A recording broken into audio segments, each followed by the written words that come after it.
GTX কোরিয়ার অন্যতম একটি সুপার এক্সপ্রেস ট্রেন পৌঁছে যাবে, যেখানে যাইতে আমাদের প্রায় 40 মিনিট 50 মিনিট সময় লাগতো। সেখানে আমরা এই ট্রেনে যাই 10 মিনিটে, সর্বোচ্চ 15 মিনিট লাগে আর কি, 10 থেকে 12 মিনিটের ভিতরে পৌঁছে যায়। অনেক দ্রুতগামী এক্সপ্রেস জিটিএক্স, এটা হচ্ছে দেগুকি স্টেশন।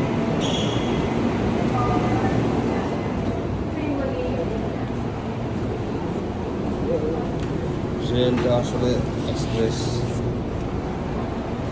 ট্রেনের ভিতরে স্মেলটা ভালো লাগে না। ট্রেনের লাইফ